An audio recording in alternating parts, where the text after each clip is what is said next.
Hi అందరికీ. అందరు ఎలా ఉన్నారో? నేనైతే బాగున్నాను. మీరు బాగుండాలని మనస్ఫూర్తిగా కోరుకుంటున్నాను.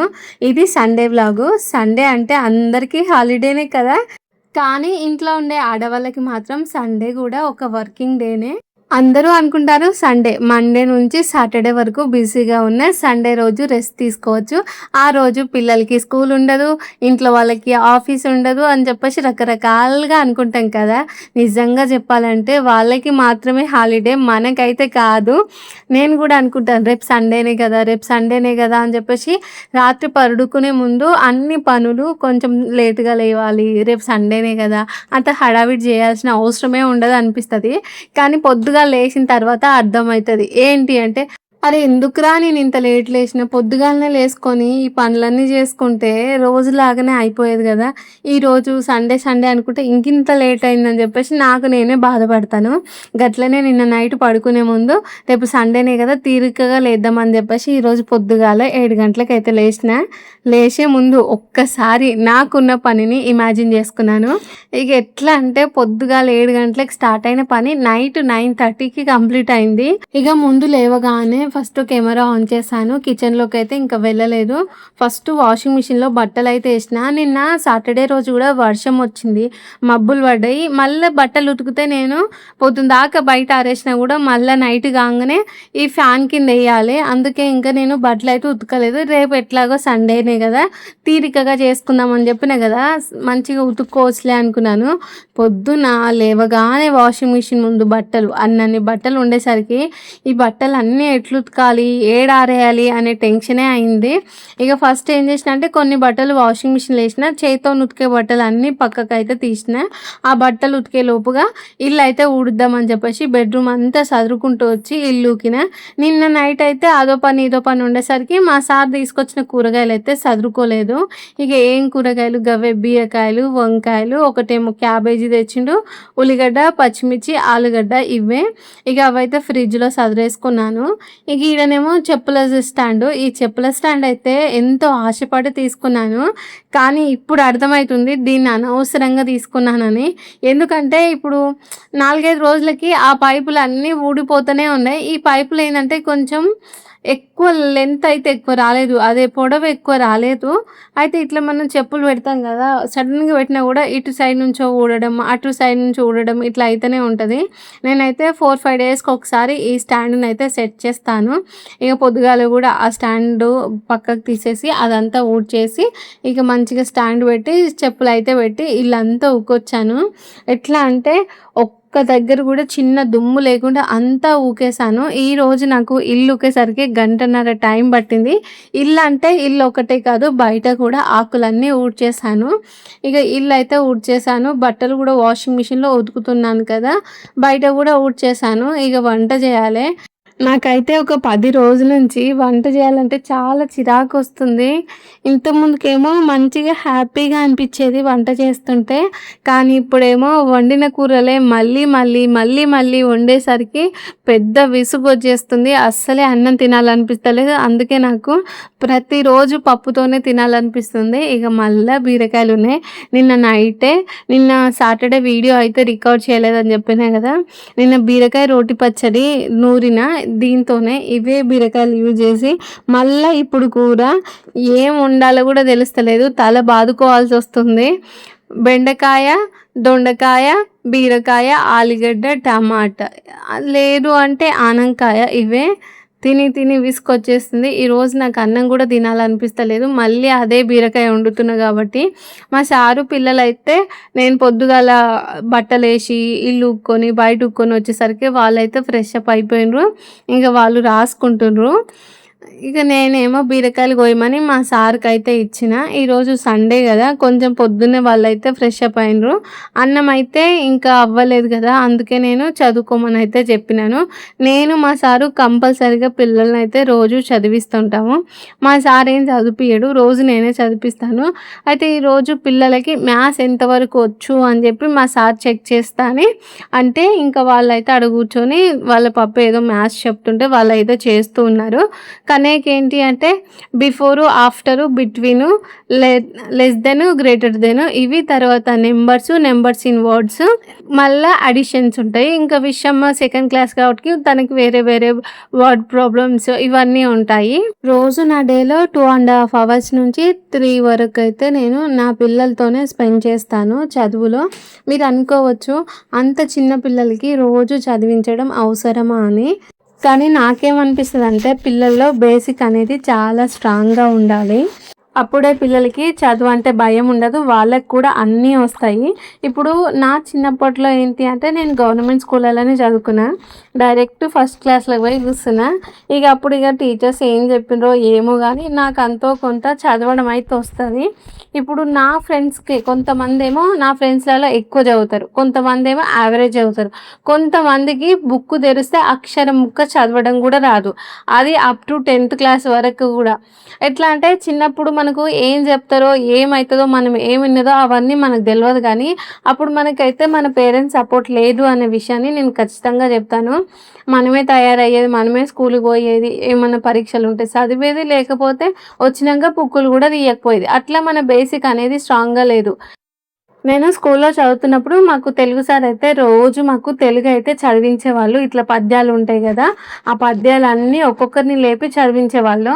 అయితే దాంట్లో చదివిన వాళ్ళందరినీ కూర్చోబెడుతుండే, చదవని వాళ్ళందరినీ నిలబెడుతుండే. అయితే చాలామంది ఏమో ఫాస్ట్గా ఆ పద్యాలన్నీ చదివి కూర్చునేవాళ్ళు. చదవరాని వాళ్ళు ఉంటారు కదా, ఆ పీరియడ్ అయిపోయే వరకు అట్లనే నిలబడాలి. మళ్ళీ వాళ్ళు ఏమన్నా చిన్నపిల్లలు అంటే చిన్నపిల్లలు కానే కాదు, 9th 10th 8th క్లాస్లోకి వచ్చినాక కూడా ఆ తెలుగు ఒక్కొక్క పదం కలిపి చదవలేకపోయేది. కానీ అప్పుడు అనిపించేది వీళ్ళకి ఎందుకు చదువు రాదా అని చెప్పి.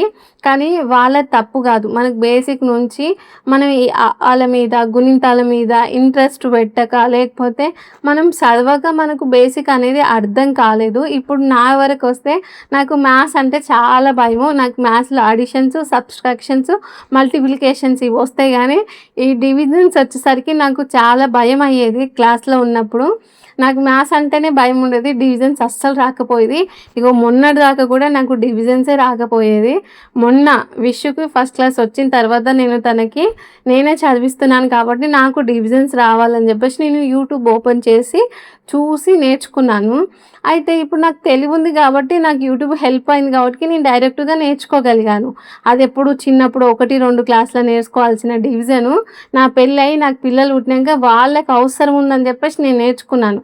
అదే అప్పుడే నాకు మేడం వాళ్ళు చక్కగా చెప్పి నా పేరెంట్స్ నన్ను చదివిస్తే నాకు డివిజన్స్ వచ్చేవి. ఆ 3-4 తరగతులలో వచ్చే డివిజన్స్ నేర్చుకోవాల్సినవి ఇప్పుడు నేర్చుకున్నా అంటే బేసిక్ ఎంత వీక్గా ఉందో మీరే అర్థం చేసుకోరి. నేను అందుకే పిల్లలకి ఇలా అవ్వకూడదని చెప్పేసి ప్రతి ఒక్కటి వాళ్ళ క్లాస్ రూమ్లో ఏం జరుగుతుందో ఇంటికి వచ్చినాక నాకు చెప్తే ఆ లెసన్ గురించి అప్పుడే ఎక్స్ప్లెయిన్ అయితే చేస్తూ ఉంటాను. కొంతమంది పిల్లలు చదువులో చాలా ఫాస్ట్గా ఉంటారు, కొంతమంది ఏమో స్లోగా ఉంటారు. అంత మాత్రాన వాళ్ళందరికీ చదువు రాదు అని కానే కాదు. చిన్నప్పుడు కొన్ని విషయాలు సరిగ్గా అర్థం కాకపోతే అవే బేసిక్స్ తర్వాత వాళ్ళకి ఇబ్బందిగా మారి వీళ్ళకి చదువు రాదు అని చెప్పేసి వాళ్ళకు వాళ్ళు అనుకునేలా చేస్తాయి. అందుకే నేను నా పిల్లలకి అలాంటి ప్రాబ్లం రాకూడదు అని చెప్పేసి వాళ్ళకి అన్నీ ఎక్స్ప్లెయిన్ చేస్తూ క్లియర్ చేస్తూ రోజుకు వాళ్ళకి కొంచెం టైం అనేది ఇస్తాను. అలా 3.5 hours మొత్తం చదివే ఉంటుంది. అంటే చదువు ఉంటుంది, మా మాటలు ఉంటాయి, మా జోక్స్ కూడా ఉంటుంది. గంటల కొద్దీ చదివించడం కాదు, వాళ్ళకి అర్థమయ్యేలా చెప్పాలి.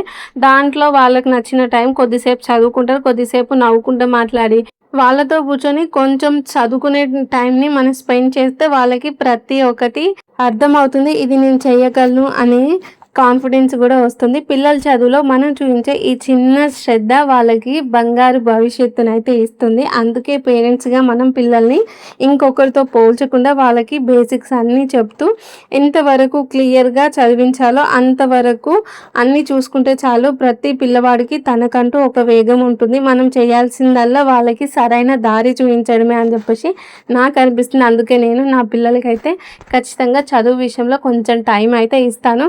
అదే ఇప్పుడు 4, 5 క్లాస్కి వచ్చిన తర్వాత వాళ్ళకంత టైం ఇవ్వకపోయినా కూడా వాళ్ళంతలో వాళ్ళు సెట్ అయ్యి వాళ్ళు చదువుకోగలుగుతారని నాకు అనిపిస్తుంది. ఇక వంట కూడా అయిపోయింది. ఈరోజు అయితే బీరకాయ కూర వండిన. నాకు అస్సలే ఆ బీరకాయ కూర తినాలనిపిస్తలేదు. మొన్ననే వండిన, మళ్ళీ నిన్న నైట్ బీరకాయ పచ్చడి చేసిన. అందుకే మామిడరుగులు ఉంటే ఆ మామిడరుగులు వేసి కూర వండుకున్నా. ఎంత బాగుందంటే సూపర్గా ఉంది. అయితే నేను వంట చేసేటప్పుడు మా సార్ కిచెన్లోకి వచ్చిండు కదా, ఈరోజు ఏకాదశి, నేనైతే ఫాస్టింగ్ ఉంటున్నాను, నా కోసం వంట అయితే చెయ్యకు అని అయితే చెప్పిండు. ఇంతకు ముందుకు మా సారు ఏకాదశి ఫాస్టింగ్ అయితే ఉండేది.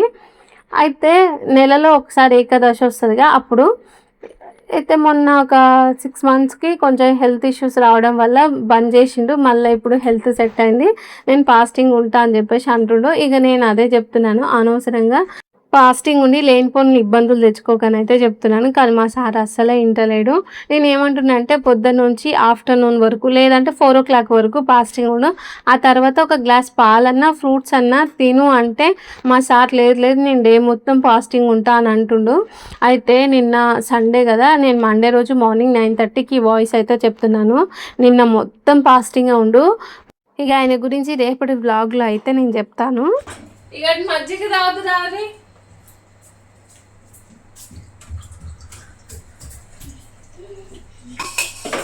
మజ్జిగ తాగాలి. నేను ఫిల్టర్ దీనికి ఇంకా నేను నీకు వస్తాయని చెప్పేసి నేను మిక్సీ పట్టుకుంటే ఇంకా మళ్ళీ ఫిల్టర్ అంటే కానీ నాకు అర్థం కాదు. ఎవరైనా సరే మజ్జిగ మిక్సీ పట్టుకొని తాగరు. ఇంకా మీకు అన్ని ఇంకా ఫిల్టర్ కూడా చేసి ఇవ్వాలి.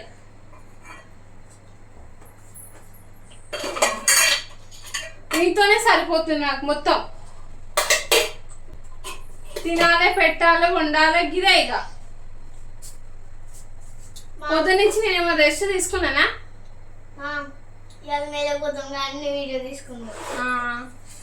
ఇంట్లో పని అయిపోయిందని మేలపోతాను. ఇంకా ఇగో నువ్వు తిన్నా డస్ట్బిన్ లో పడేవు. గివి కూడా నీకు చెప్పాలి విషయమా, నీ డస్ట్బిన్ లో పడేయమని. తలకాయ నొప్పి లేస్తుంది నాకు బాగా. చాయ్ పెట్టుకుని రావుతా తీసుకోవాలా? ఇల్లు ఉపుతావా నువ్వు? నేను రెస్ట్ తీసుకుంటా.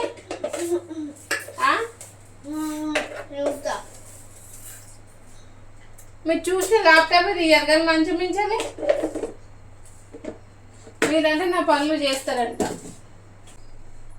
ఇంతకుముందు అసలు మీరు ఇట్లా ఉండనే ఉండకపోయింది. ఏ పనికి ఆ పని ఫాస్ట్గా చేసుకునేది మీ పనులు. బనానా తింటే టేబుల్ మీద పెడుతుండ్రు. అసలు ఏం చేస్తారో ఏమో నాకు అర్థమే అవుతలేదు. మీరు మీ ఇష్టం అని ఏమన్నా చేసుకోరు, నాకు తెలియదు. టైం వచ్చేసి ఈవినింగ్ 3 అవుతుంది. ఆ తర్వాత నాకు బాగా చిరాకు వచ్చింది. అప్పటికే తలనొప్పి కూడా స్టార్ట్ అయింది. అయితే పొద్దున వంట చేసి ఇంటి పని చేసుకొని పిల్లలు కూడా స్నానాలు, తయారవ్వడం, తినడం, గిన్నెలు తోమడం, బట్టలు ఆరేయడం, ఇదంతా పని అయితే 12 తర్వాతకి కంప్లీట్ అయింది. ఆ తర్వాత అన్నం తిన్నాను. లేదు 12:30 అయిపోయింది. అన్నం తిన్నాను. 1 o'clock అయిపోయింది అన్నం తినే వరకు. ఇక అన్నం తిన్న తర్వాత ఎల్లిపాయలు అయితే పొట్టు తీసాను. అప్పుడు ఒకటి లెనిన్ సినిమా అయితే పెట్టుకున్నాను. ఆ సినిమా అయిపోయేంతవరకు ఎల్లిపాయలు పొట్టు తీస్తూనే ఉన్నాను. ఇక్కడ ఎల్లిపాయలు చాలా చిన్నగా పితుకులుగా ఉంటాయి. వాటిని పొట్టు తీయడం చాలా కష్టము. మొన్నటి దాకా ఇంటి దగ్గర నుంచి వచ్చేటప్పుడు అత్తమ్మ పంపించింది ఒక డబ్బా నిండా అల్లం ఎల్లిగడ్డ. దాన్ని కొంచెం కొంచెం వేస్తూ సరిపించుకుంటూ వచ్చిన. ఇక టోటల్గా అయిపోయింది. ఈరోజు ఎల్లిపాయలు తీయడానికి నాకు 3 hours టైం అయితే పట్టింది. ఆలోగా మస్తు తలనొప్పి అయితే లేచింది. మళ్ళీ ఇంకొందంటే పిల్లలు కూడా ఎట్లా అంటే ప్రతి వస్తువు ఇంతకు ముందుకు 7 ఉన్నది ఆడ పెట్టేటోళ్ళు, ఇప్పుడు అట్లా కాదు, 7 వాడినే పెడుతుండ్రు. నాకు ఊకే ఇల్లు చదువుకోవడం ఇదే సరిపోతుంది. ఇంకోటి తలనొప్పి కూడా వస్తుంది కదా పిల్లలు చేసే చిన్న చిన్న పనులకి. నాకైతే హెడేక్ వచ్చి వాళ్ళ మీద అరుస్తూ ఉన్నాను. ఇంకా తర్వాత టీ తాగి ఒక 20 minutes అలారం పెట్టుకొని కళ్ళు మూసుకున్నాను. మళ్ళీ తర్వాత అలారం వచ్చింది, లేచి మళ్ళీ ఈవినింగ్ పని అయితే కంప్లీట్ చేసుకుంటున్నాను. ఫస్ట్ అయితే ఇంకా ఇల్లు కూడా ఊకేసినాను కదా, గిన్నెలు అయితే తోమాలి. అదంతా పని పక్కన పెట్టి పిల్లల్ని చదివించిన తర్వాత పొద్దుగాల ఆరేసిన బట్టలన్నీ విషయమ్మ కన్నయ్యని తీసుకొని వచ్చిండ్రు. ఎందుకంటే నేను అక్కడనే చెప్పిన కదా ఊకే మీరేం పని చేస్తలేరు నాన్న, అన్నీ నాకే అయితున్నాయి, పొద్దునుంచి నేను రెస్ట్ తీసుకోలేదంటే బట్టలు తెచ్చి ఇంట్లో అయితే ఏసిండ్రు. వాళ్ళని చదివిచ్చి ఈ బట్టలన్నీ మడతబెట్టి ఎక్కడిదక్కడనే సర్దేస్తున్నాను. ఇప్పుడైతే వాళ్ళు ముగ్గురు ఇంట్లో లేరు. మా సారు, విషమ్మ, కన్నయ్య అయితే బయటికెళ్ళిర్రు. మా సారేమో వేరే ఎవరినో కలుస్తందుకు ఎళ్ళిండు. మళ్ళా విషమ్మ, కన్నయ్యనేమో వాళ్ళ ఫ్రెండ్స్‌తోని ఆడుకోవడానికెళ్ళిండ్రు. ఇంగ నేను బట్టలు మడత పెట్టుకొని ఇగ ఈవినింగ్ పనైతే చేసుకున్నాను. ఫస్ట్ ఇంకా అన్నం కూడా పొయ్యి మీద పెట్టి అన్నం తిన్న తర్వాత పిల్లలొచ్చేసరికి 8 అయింది. ఇక తర్వాతనే మళ్ళా ఈ చిన్న చిన్న పనులన్నీ చేసిన. అల్లం ఎల్లిగడ్డ అయితే పేస్ట్ అయితే చేస్తున్నాను. ఆ ఎల్లిపాయలు పొట్టు తీయడం ఎంత కష్టమో నాకు పెళ్ళైనంకనే తెలిసింది. ఎందుకంటే పెళ్ళికి ముందు వరకు మేము ఎక్కువ ఇంట్లో పనులైతే చేయకపోయేది. అల్లం ఎల్లిగడ్డ పొట్టు కూడా తీయడం నాకు రానే రాదు. నేను చేయలేదు. మా అమ్మ పొద్దునదాకా పని చేసుకొని ఒకటేసారి ఇట్లా కిలో అల్లము, 2 కిలోల ఎల్లిపాయలు ఇట్లా తీసుకునేది కదా. రాత్రంతా కూర్చొని 2 రోజులైనా 3 రోజులైనా తను ఒక్కదే ఆ పొట్టు అంతా తీసుకునేది. మేము అస్సలు ముట్టుకోకపోయేది. ఇప్పుడు అర్థమవుతుంది మా అమ్మ కష్టము. మా అమ్మ అయితే ఆ ఎల్లిపాయలు పొట్టు తీయడానికి 2 రోజులు, 3 రోజులు ఇట్లా టైం పట్టేది. మేమేమనుకునేది చిన్నగానే తీసుకుంటుంది కదా, ఆళ్ళతోని ఈళ్ళతోని మాట్లాడుకుంటా అని చెప్పేసి అట్లా అనిపిచ్చేది. కానీ ముట్టుకోకపోయేది. ఇప్పుడు అర్థమవుతుంది ఆ ఎల్లిపాయలు తీయడం ఎంత కష్టమో. నాకు కూడా ఇప్పుడు నేను ఎల్లిపాయలు తీస్తుంటే మా సార్ వచ్చి మంచం మీద మంచిగా పండుకుండు. Fan ఏసుకుండు, AC ఏసుకుండు, పండుకుండు. అగో ఈ సండే కూడా వీళ్ళందరూ రెస్ట్ తీసుకుంటున్నారు. నాకే పొద్దునదాకా పని ఉంటది. ఎవ్వరు కూడా గిట్లా చెయ్యరు అన్నట్టుగా మస్తు చిరాకు వచ్చేసింది. ఇంకా దాంతోని హెడేక్ కూడా వచ్చింది. ఇక అటో ఇటో ఆ అల్లం ఎల్లిగడ్డ పేస్ట్ అయితే చేసిన. పేస్ట్ చేసిన తర్వాత నైట్ చేయాల్సిన పని ఉంటుంది. దోసపిండి అయితే రుబ్బేసుకున్నాను. తర్వాత మా సారు పొద్దుగాల లేవగానే ఆ జీలకర్ర, వాము, మెంతులు పౌడర్ లాగా చేసినాక ఆ వాటర్ అయితే తాగుతున్నాడు. ఇంకా నైట్ అయితే అది మసలబెట్టి పెడతాను. పొద్దుగాల కొంచెం లైట్గా వేడి చేసుకొని తాగుతాడు. పెరుగు తోడేసిన, మళ్ళీ సబ్జా గింజలు నానబెట్టిన. ఇక నేను కూడా మెడిసిన్ తాగేసిన. కిచెన్లో పని అయితే అయిపోయింది. బ్రష్ అయితే వేసుకుంటున్నాను. మా సార్ ఈ లోపుగానే బెండకాయలు కట్ చేసిండు. వ్లాగ్ కూడా అయిపోయింది. మరి ఈ పని అంతా అయిపోయే వరకు 9:30 అయిపోయింది. వ్లాగ్ ఎండ్ అవుతుంది. వీడియో నచ్చితే లైక్ చేసి ఛానల్ని సబ్స్క్రైబ్ చేయండి. Okay friends, bye. మరి గుడ్ నైట్.